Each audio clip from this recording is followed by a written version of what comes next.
غور کر رہا تھا کہ ہماری عبادتیں، ہماری ریاضتیں اور ہماری دعائیں اتنی بااثر نہیں ہوتی جتنی ہم سے پہلے لوگوں کی ہوتی تھی۔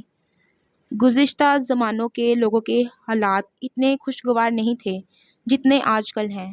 آج کا ایک معمولی سا کارخانہ دار، ایک چھوٹا سا سرمایہ دار بھی اپنے پاس اتنی دولت رکھتا ہے کہ شاید کسی مغل بادشاہ کے تصور میں بھی نہ ہو۔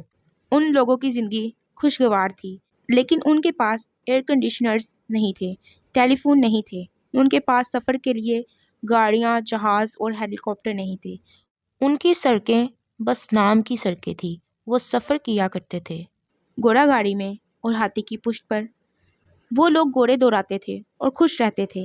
آج ایک عام آدمی اتنی آسائش میں رہتا ہے، اتنے آرام میں رہتا ہے، اس کو ہر طرح کی سہولتیں میسر ہیں، لیکن دل بجھا ہوا ہے، شاید زندگی کی بے ترتیبی میں گھر چکا ہے۔ کثرت مقاصد نے آج کے انسان کو جکڑ کے رکھ دیا ہے۔ ہر چیز نقلی اور سطحی ہوتی جا رہی ہے۔ کسی زمانے میں کہیں سے درد کی فریاد اٹھتی تو سارے زمانے میں احساس کی لہر دوڑ جاتی۔ آج لوگ گھر سے بے گھر ہو گئے، پانی کی نظر ہو گئے، لیکن عیاشیوں کی رفتار میں فرق نہ آیا۔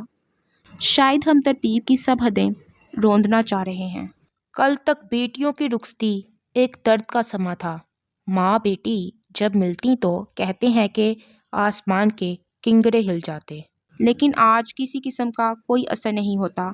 دلہن رخصتی کے وقت رو نہیں سکتی۔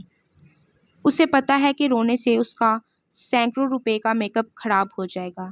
ایک نقلی چہرہ اصلی غم پر چڑھا دیا جاتا ہے اور کیفیت کی ترتیب بے ترتیب کر کے رکھ دی جاتی ہے۔ موجودہ دور شاید کیفیات شکن ہے۔ خلوص، وفا اور استقامت، یارانے، دشمنیاں سب بے ترتیب ہو گئی ہیں۔ مسجدیں بڑھتی جا رہی ہیں اور نمازی گھٹتے جا رہے ہیں۔ مسجدوں کے گنبد اور مینار بھی اپنے قدیم اور پرخلوص انداز سے ہٹتے جا رہے ہیں۔